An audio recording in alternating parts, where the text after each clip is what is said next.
이번의 말씀은 발람의 두 번째 예언, 이미 계속 진행이 되고 있는 그런 말씀입니다. 오늘도 이어서 가도록 하겠습니다. 오늘 두 번째 예언에서 이어갈 말씀의 내용은 이런 겁니다. 발람이 이미 알다시피 참으로 궁색한 처지에 있습니다. 그러면서 하나님의 이야기를 전달하려고 합니다. 하나님의 말씀을 전달한다고 합니다. 궁색하다고 얘기하는 이유는 그동안 발람이 거쳐온 그 발자취들을 보면, 행적을 보면 참 그 본인의 의도와는 전혀 지금 관계없이 다시 말하면 본인과 발락의 뜻은 이스라엘에게 뭔가 저주를 하게 되는 뭐 그와 같은 상황이었고, 또 발람은 나름대로 자신이 그와 같은 요구를 들어주는 어떤 환경 속으로 들어가면서 뭐 재물과 권세와 명예에 대한 욕심을 숨기지 않고 있는 그런 발람입니다. 그런데 또 한편으로는 하나님 말씀을 전한다고 합니다. 그러니까 참 이게 아이러니한 거죠. 제가 계속 말씀드리지만 우리의 신앙이 참 이런 면에서는 이중적이고 모순적입니다. 나는 내 뜻대로 다 한다고 하고 살아가면서 교회에 와서는 하나님 뜻대로 살겠다고 이야기합니다. 교회에 와서는 하나님 뜻대로 사는데 세상에 나가서는 내 뜻대로 산다고 합니다. 이 모순되는 것을 어떻게 해결할 수 있을까요? 사실은 어찌 보면 우리의 신앙의 숙제가 여기에 있지 않나 싶어요. 내가 한편으로는 이 홀리한 거에 대한 어떤 갈증을 솔직히 숨길 수가 없습니다. 그래서 홀리하게 살고 싶어요. 그런데 세상을 바라보면서는 홀리가 아니라 당장 나에게 필요한 재물과 권세와 명예가 더 소중하게 여깁니다. 그래서 늘 이 두 개가 상충되어 있습니다. 그러니까 어찌 보면 그런 것 같아요. 이 하나님의 홀리하라고 한, 거룩하라고 한 이 뜻을 쫓아가는 것과 내가 세상에서 나의 욕심과 나의 어떤 권력과 명예를 쫓아가는 것을 어떻게 좁힐 수 있을까? 이걸 어떻게 하나로 만나게 할 수 있을까? 이게 아마 우리가 이 땅을 살아가면서 우리가 해결해야 될 숙제가 아닐까? 그러려면 방법은 하나님의 뜻은 불변이에요. 그렇잖아요? 그리고 우리의 뜻이 있는데 우리의 뜻을 가지면서 하나님의 뜻을 변경할 수는 없잖아요. 말씀을 내 마음대로 키웠다 줄였다 할 수 없잖아요. 그렇다면 문제는 간단하죠. 하나님은 불변입니다. 영원하십니다. 바뀔 수가 없습니다. 그런데 내가 여기 나의 것으로 서 있다 그러면 방법은 뭐가 있어요? 내 것을 줄여서 이쪽으로 가는 수밖에는 방법이 없어요. 만약에 하나님을 줄여서 내가 원하는 내 쪽의 뜻대로 나에게 오라고 한다면 이건 하나님이 아니죠. 엄밀히 말하면. 그러니까 다시 정리를 하면 하나님의 뜻과 내 뜻이 있는데 이 두 개가 가까워지기를 원한다면 방법은 하나밖에 없는 거예요. 하나님도 오고 나도 오고가 아니라 하나님은 불변으로 계신데 내가 이쪽으로 가는 수밖에는 방법이 없는 거죠. 방법이 없는 겁니다. 오늘 말씀의 전체적인 맥락은 이런 겁니다. 하나님은 불변이세요. 영원하세요. 권능이세요. 영광 가운데 계십니다. 존귀하십니다. 그런데 인간은 항상 왔다 갔다 합니다. 방법은 이리 가야 되는데 인간은 자꾸 이리 가려고 하지 말고 자신은 여기 있으면서 하나님으로 내 뜻대로 땡겨보려고 합니다. 그러니까 이 모순이 해결되지 않는 거죠. 우리가 평생을 신앙생활을 하면서 우리가 해결되지 않는 부분이 바로 이 부분인 것 같아요. 바로 이 부분인 것 같아요. 그러니까 제가 누차 말씀드렸지만 우리의 신앙이 그러니까 어떤 모습처럼 돼가냐면 미신의 모습처럼 돼가는 거예요. 내가 원하는 뜻만 있어요. 하나님의 뜻을 쫓아가려고 하지 않습니다. 항상 내가 원하는 뜻만 있고 하나님 보러 이 뜻을 이루래요. 당신이 나에게 와서 맞추래요. 나를 해결해래요. 이거는 엄밀한 의미에서 기독교 신앙이 아닙니다.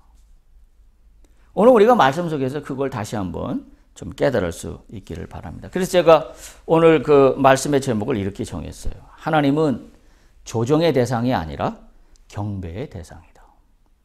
너무나 당연한 이야기지만 우리가 가만히 한번 돌이켜 생각해 보면 내가 하나님을 얼마나 조정하려고 하는지 알 수가 없습니다. 오늘 발람과 발락이 딱 그 모양이잖아요. 하나님을 조정하여서 내 뜻을 성취하고 싶은, 내 뜻을 이루고 싶은, 우리는 그 유혹 속에 늘 존재합니다. 그래서 이단들이 멀쩡한 그리스도인들을, 멀쩡한 신앙인들을 끌어당기는 방법이 이런 방법이에요. 하나님은 불변이에요. 근데 인간은 자기의 뜻이 있어요.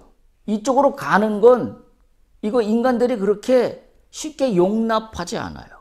왜냐하면 인간의 욕심은, 인간의 자아는 내 걸 이루고 싶거든요. 그러니까 이단은 여기에 초점을 두죠. 그런데 여기에 초점을 두는데 하나님을 이용합니다.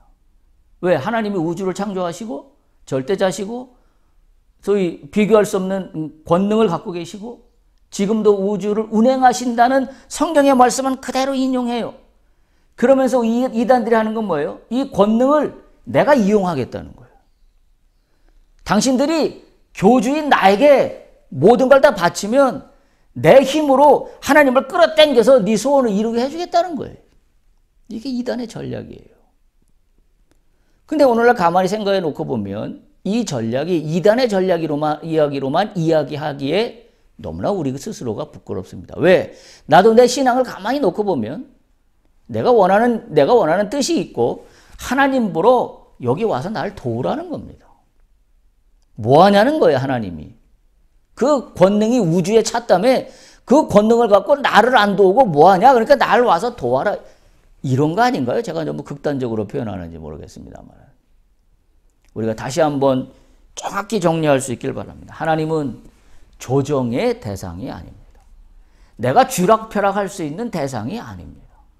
내가 내 마음대로 끌어당겼다 밀었다 밀당할 수 있는 대상이 아닙니다. 오직 하나님은 경배의 대상일 뿐입니다. 오늘 이 말씀의 제목으로 함께 나누도록 하겠습니다.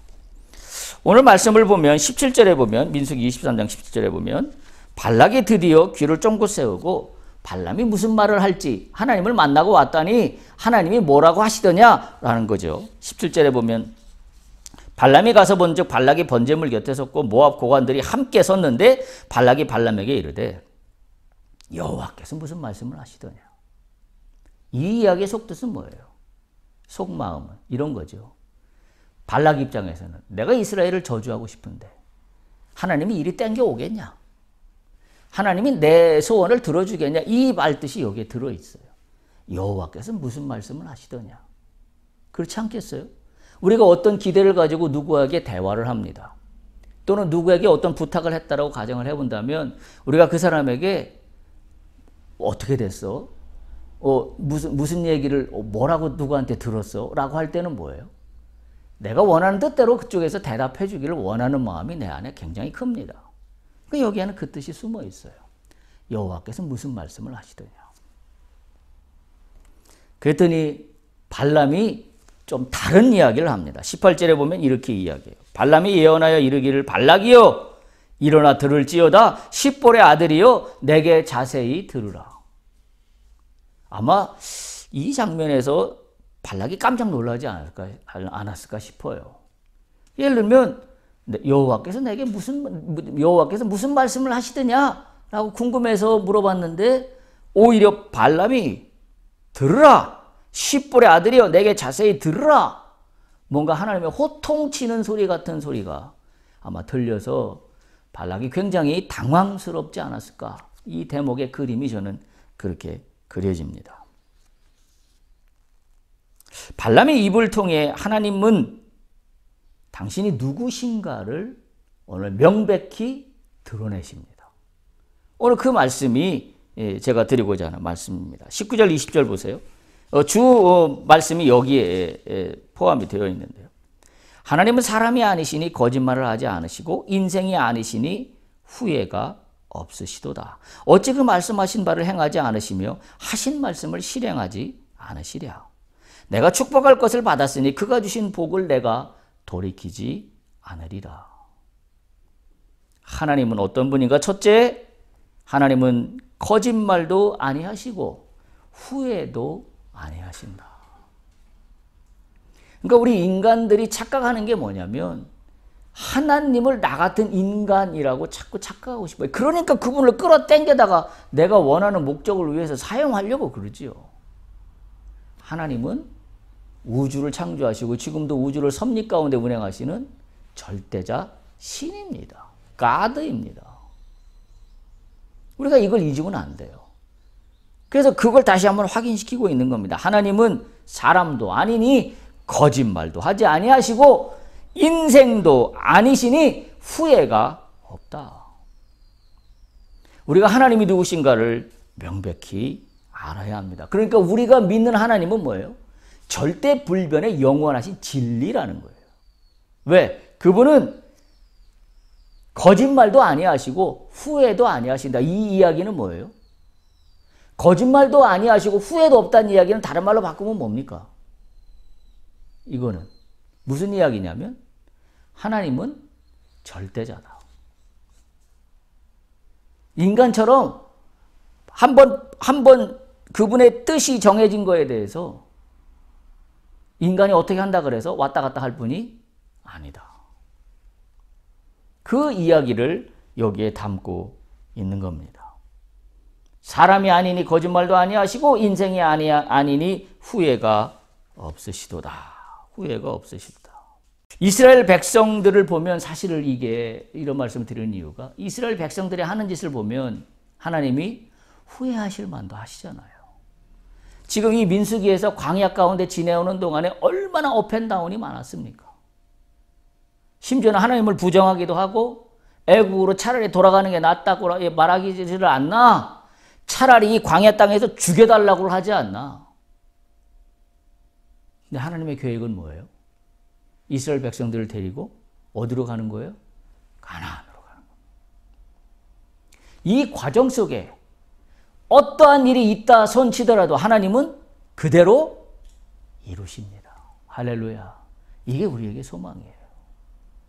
내가 주를 믿는다고 살아가면서 내가 처음 주를 믿었을 때 그 울고불고 날뛰며 내가 이젠 주님 뜻대로 살겠습니다. 그 신비한 체험도 해가면서 그 결단했던 것은 세월이 지나가면서 어찌 보면 가나안이 저천국에 가는 거라고 가정을 한다면 이 땅에 사는 시간을 광야라고 한다면 이 땅에 사는 동안에 처음 내가 주를 믿을 때 만났을 때 그 눈물 콧물 다 빼며 그 주님만을 사랑합니다라고 고백했던 그 모든 것들이 희석돼 가고 때로는 하나님을 부인하고 때로는 하나님께 불평과 원망을 털어놓고 또 때로는 신앙생활이 전혀 거꾸로 가기도 하고 그랬지만 우리의 위로는 우리가 이게 받는 위로는 뭐예요?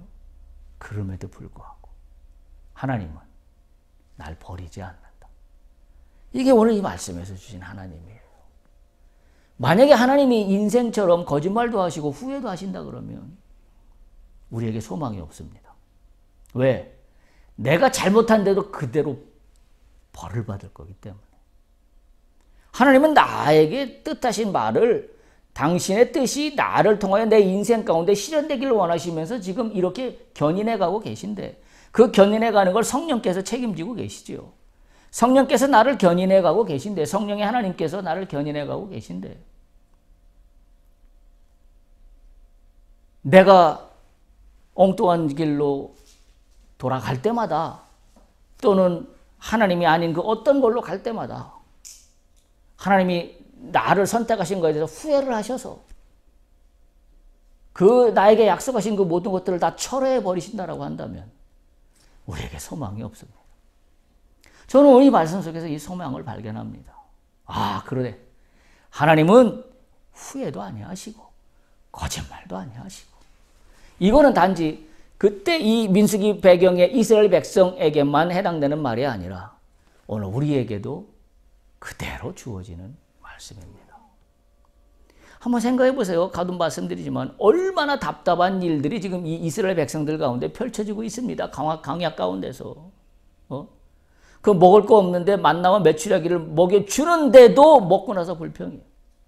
뭐라고 불평해요? 참외도 없고 오이도 없고. 왜 맨날 이것만 먹냐? 또 물 없다고 난리를 치고 또 뭐 했다고 난리를 치고 날마다 그와 같은 일들이 빈번하게 일어나는 상황 속에서 만약에 하나님이 후회하신다 그러면 어찌할까? 라는 생각을 하지 않을 수가 없습니다. 그러나 우리가 성경을 보면 오해하지 않아야 될 것이 가끔 하나님이 후회하시는 장면이 나옵니다. 가끔 하나님이 한탄하시는 장면도 나옵니다.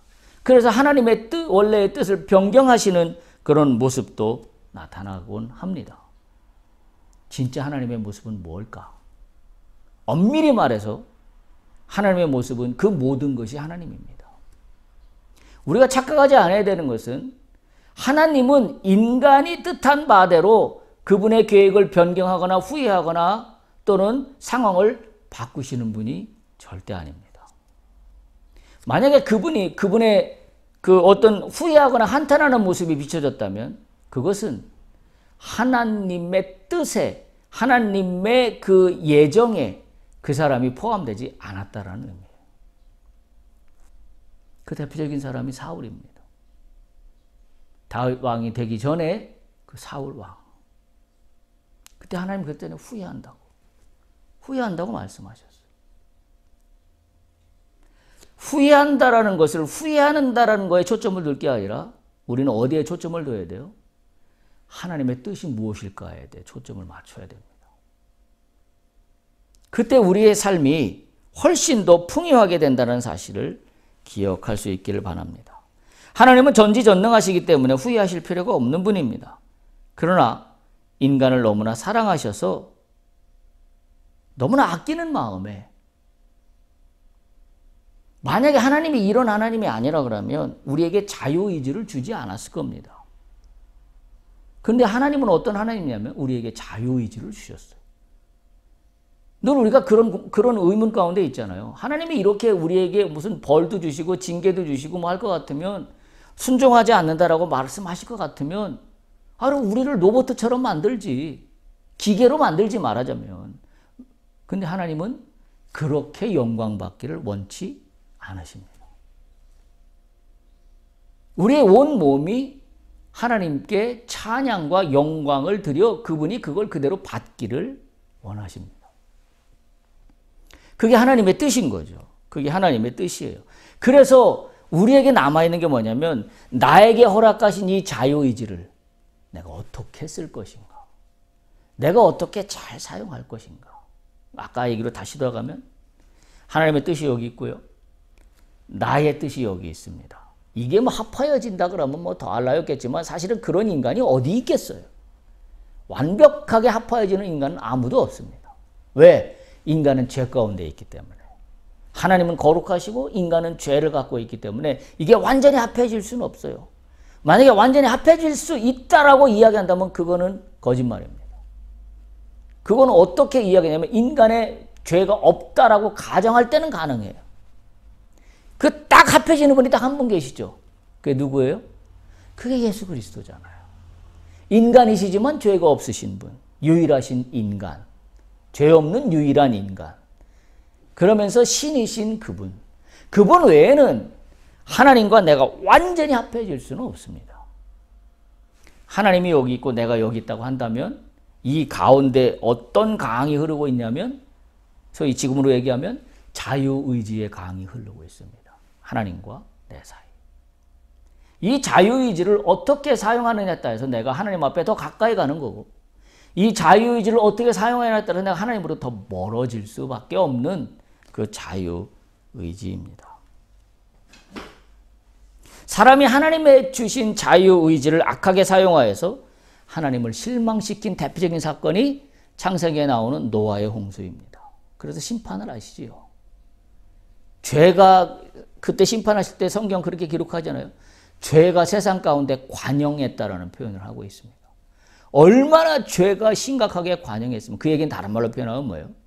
인간의 자유의지, 하나님이 자유의지를 인간에게 주셨는데 인간이 그 자유의지를 죄 짓는 걸로만 쓴 거예요. 그러니까 갈수록 멀어진 거죠.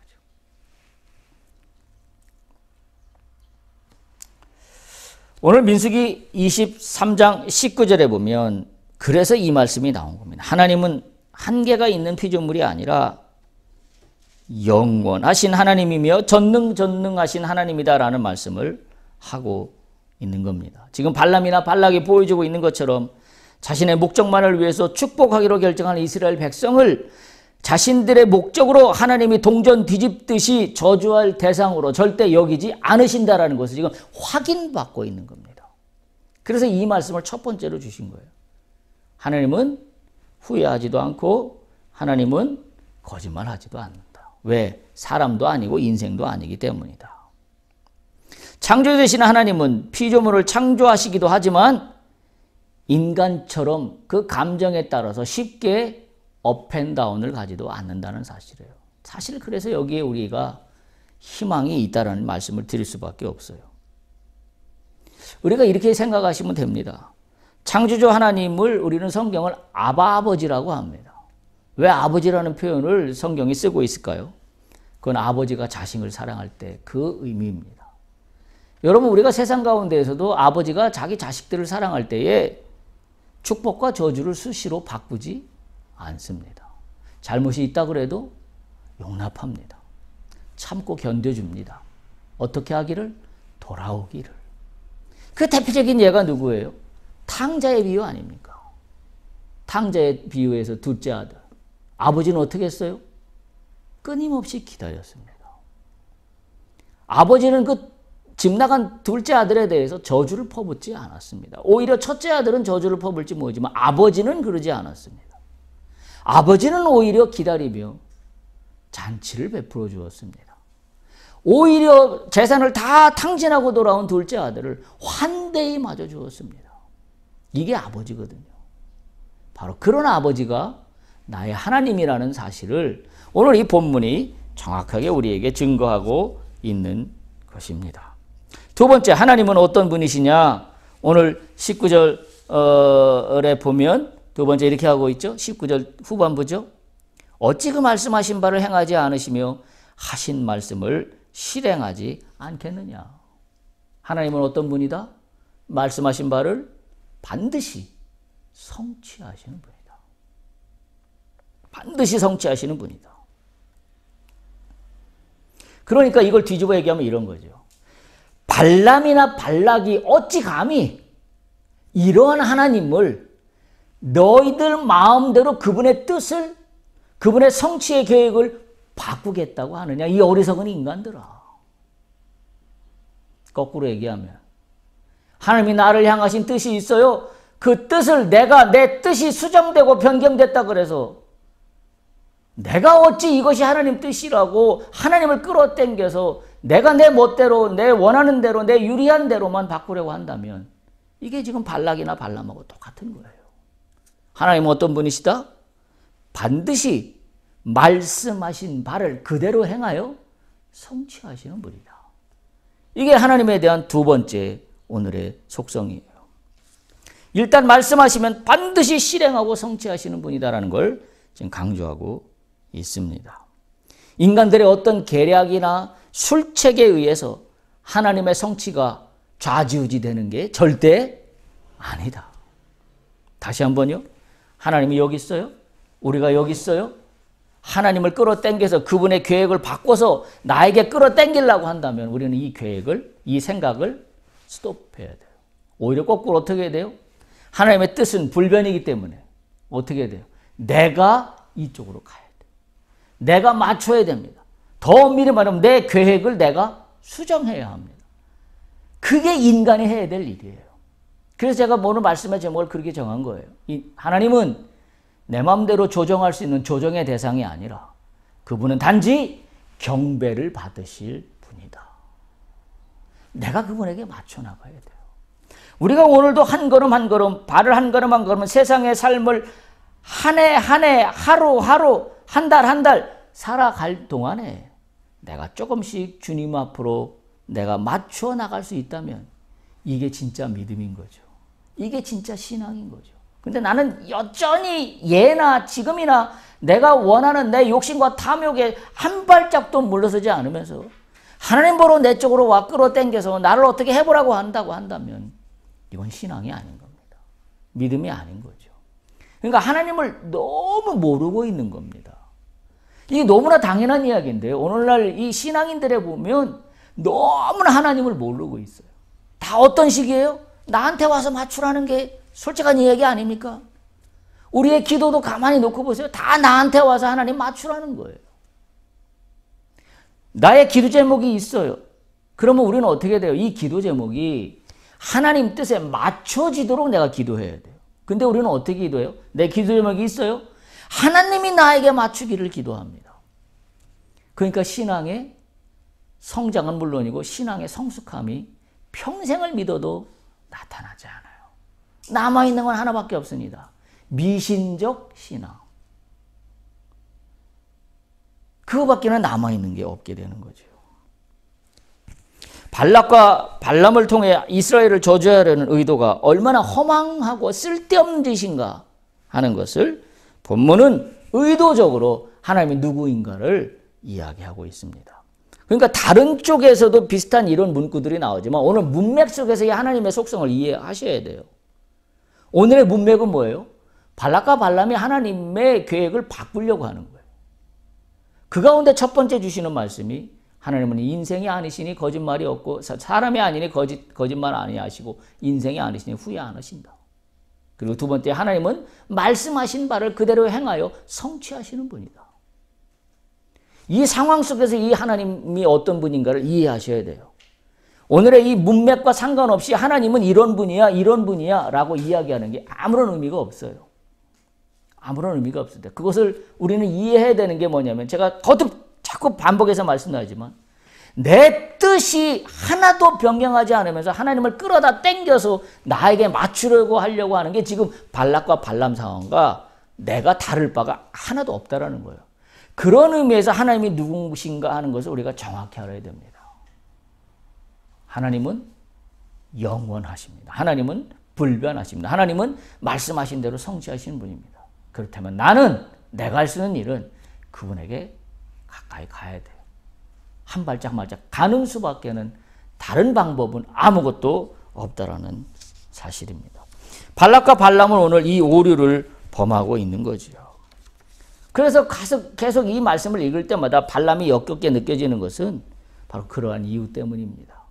하나님의 말씀을 전한다고 하면서 사실은 하나님의 말씀을 전하라는 그와 같은 순수한 의도가 들어있지 않습니다. 지금 겉으로 보면 발람이 굉장히 진리를 잘 선포하고 있는 것처럼 보일지 모르지만 저는 하나도 그렇게 보여지지 않습니다. 오히려 하나님은 발람과 발락 두 사람에게 모두 다 내가 어떤 신인지를 드러내고 있을 뿐입니다. 그래서 전도서 기자는 이렇게 이야기하잖아요. 우리가 너무나 잘 알다시피 헛되고 헛되니 헛되고 헛되도다. 이 이야기는 뭐예요? 허무주의를 이야기하는 것이 아닙니다. 인생이 헛되고 헛되니 헛되고 헛되도다라는 고백은 허무주의를 말하는 것이 아닙니다.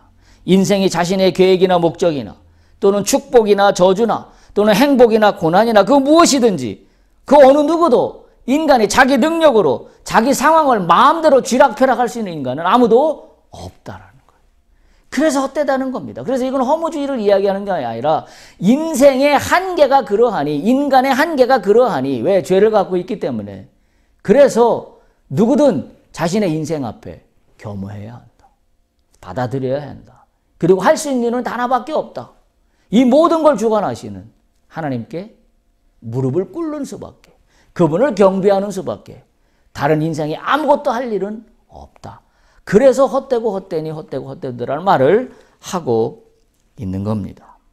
다시 한번 말씀의 제목을 상기하면 하나님은 조종의 대상이 아니라 경배의 대상입니다. 그걸 분명히 기억할 수 있길 바랍니다. 세 번째, 하나님은 어떤 분이냐? 오늘 20절에 나와 있죠. 20절에 보면 그렇게 나와 있습니다. 내가 축복할 것을 받았으니 그가 주신 복을 내가 돌이키지 아니하리라. 발람이 자기 말로 바꿔서 이야기하고 있어요. 하나님이 어떤 분이에요? 축복을 저주로 바꾸지 않는 분입니다. 하나님은 이스라엘 백성으로 하여금 가나안 땅에 들어가서 당신과 함께 하나님 나라를 건설하는 것을 이스라엘 백성들에게 미션을 주셨어요. 그래서 출애굽을 시킬 겁니다. 그래서 광야 40년을 버티며 오히려 더 아이러니컬한 것은 오히려 더 아이러니한 것은 광야의 어려운 상황 속에서 자손들이 늘어나요. 애굽에서도 그랬잖아요. 종살이 하면서 오히려 자손이 늘어났잖아요. 그래서 애굽의 바로 왕이 심히 두려움에 떨게 만드는 요인이 됩니다. 어찌 저들은 저렇게 자손이 늘어나냐? 종살이하고 힘든 노역을 하면서 하고 있는데 인간의 상식과 인간의 판단으로는 도저히 헤아릴 수 없는 하나님의 그 위대하심입니다. 하나님은 이미 이스라엘을 가나안 땅으로 가 당신의 나라를 건설하는데 복을 주시기로 결정하셨어요. 그런데 너무나 이게 얼마나 웃기는 상황입니까? 발락과 발람이 아무리 술을 넣고 무슨 제단을 쌓고 뭐 별짓을 다 한다 해도 그 자체에 하나님의 계획이 변경되지 않습니다. 하나님은 복 주시기로 결정하셨고 그 복을 돌이키지 아니하신다. 할렐루야. 우리가 이것을 반드시 기억할 수 있기를 바랍니다. 하나님이 축복하신 것을 사람이 저주할 수 없습니다. 이게 오늘 발락과 발람의 문제예요. 특히 발락의 문제입니다. 하나님이 축복하신 것을, 축복하신 이스라엘을 인간이 저주할 수 없습니다. 저주할 수 없어요. 그러니까 우리가 그렇게 생각하시면 돼요. 세상을 살아가면서 하나님을 믿는 사람들 누구나 다 있습니다. 그 사람들이 다 하나님의 백성입니다. 내가 볼 때는 그 누구가 밉고 그 누구가 정말 저주하고 싶을 정도로 마음 속상한 일들이 있지만 저주하지 않아야 합니다. 그건 내 몫이 아니에요. 그건 하나님 몫입니다. 우리가 사람과의 관계가 그래서 이게 수직적인 관계가 바로 서야 세상의 관계도 바로 서는 거예요. 하나님과 나와의 관계에서는 그렇게 하잖아요. 하나님과 나의 관계에서 하나님이 나에게 복 주신 것을 하나님이 바꾸지 않으신다라고 그거는 믿어. 그런데 한편으로 나는 어떻게 믿고 싶고 살고 싶어요?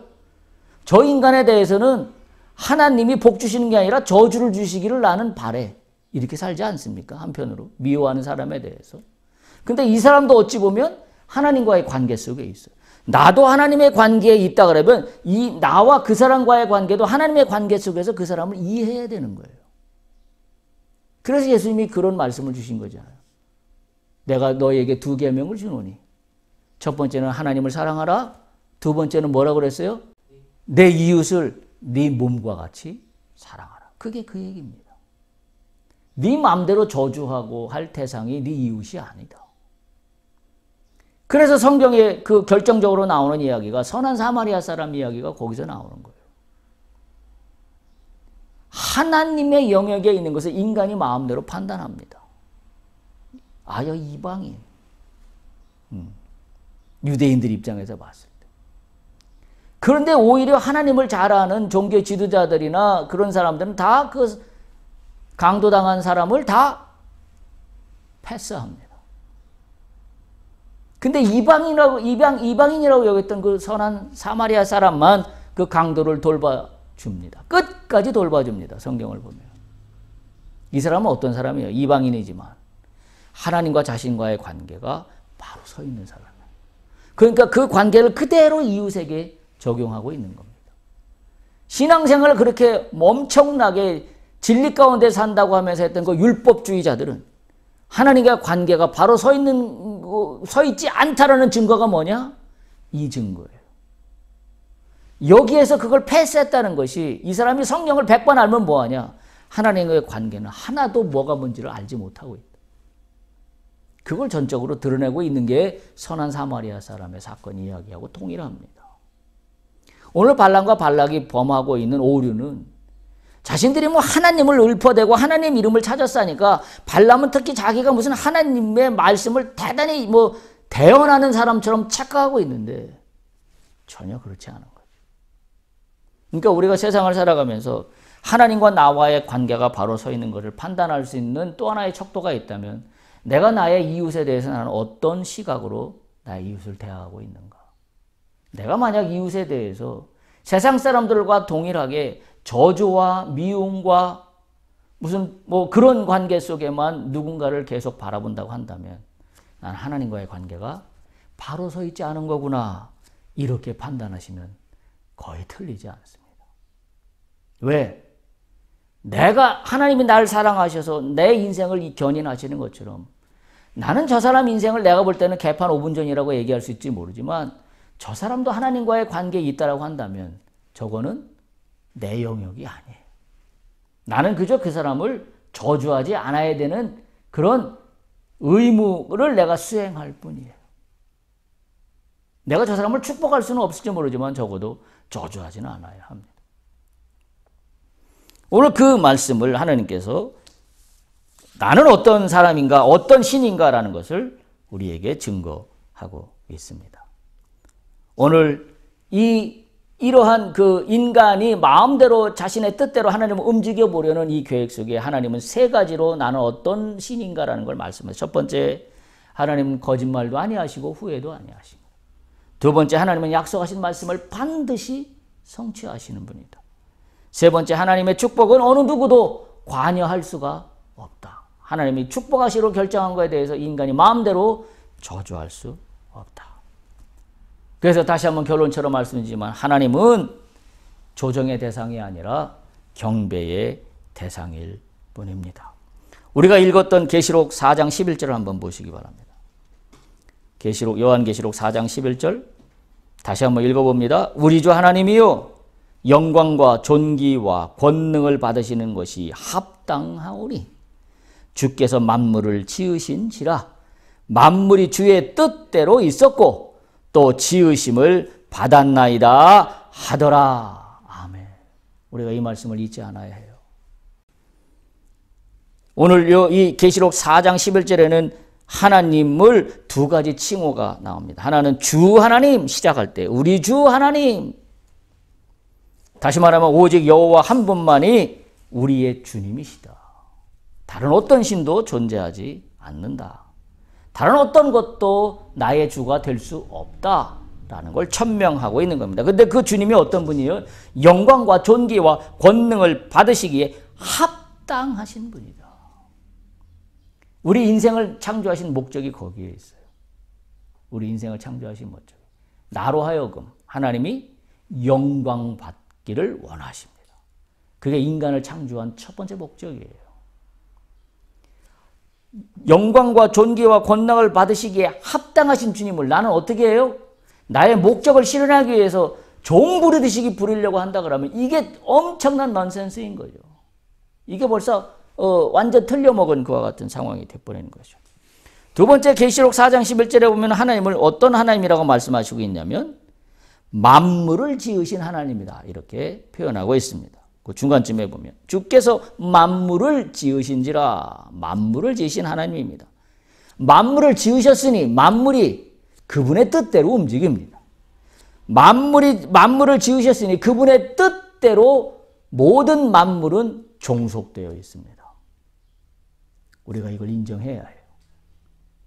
그래서 하나님은 경배의 대상이지 내가 조정할 대상이 전혀 아닌 겁니다. 만물을 창조하시고 만물을 지으시고 만물을 섭리 가운데 운행하시는 그분이 내가 내 마음대로 내 종을 부르듯이 이래라 저래라 이거 해라 저거 해라 전혀 아닌 거죠. 전혀 아닌 겁니다. 오늘 공동번역에 보면 계시록 4장 11절을 이렇게 번역해 놨어요. 주님이신 우리 하나님은 영광과 영예와 권능을 누리실 만한 분입니다. 주님께서는 모든 것을 창조하셨고 만물이 주님의 뜻에 의해서 생겨났고 존재합니다. 존재라는 단어를 공동번역에 쓰고 있습니다. 내가 존재하는 이유도 세상의 모든 만물이 존재하는 이유도 나의 이웃이 존재하는 이유도 어디에 있어요? 하나님께 영광과 존귀와 권능을 돌리기에 충분한 피조물로 창조되었다는 사실을 잊지 않아야 합니다. 나는 그런 존재입니다. 영광과 존귀와 권능을 받으시기에 합당하신 분은 오직 한 분 하나님 뿐입니다. 우리가 그런 하나님께 나의 영광과 존귀와 권능을 다 돌려 그분께 헌신하는 삶이 되어야 합니다. 이런 하나님이 우리에게 임하십니다. 우리에게 어떻게 임하시는가? 이런 하나님이 우리에게 어떻게 임하시는가? 그건 다음 주에 이어서 말씀을 이어가도록 그렇게 하겠습니다. 마지막으로 권면합니다. 우리의 삶이 오직 하나님께만 영광과 존귀와 권능을 돌려드리는 인생이 되기를 축복합니다. 할렐루야.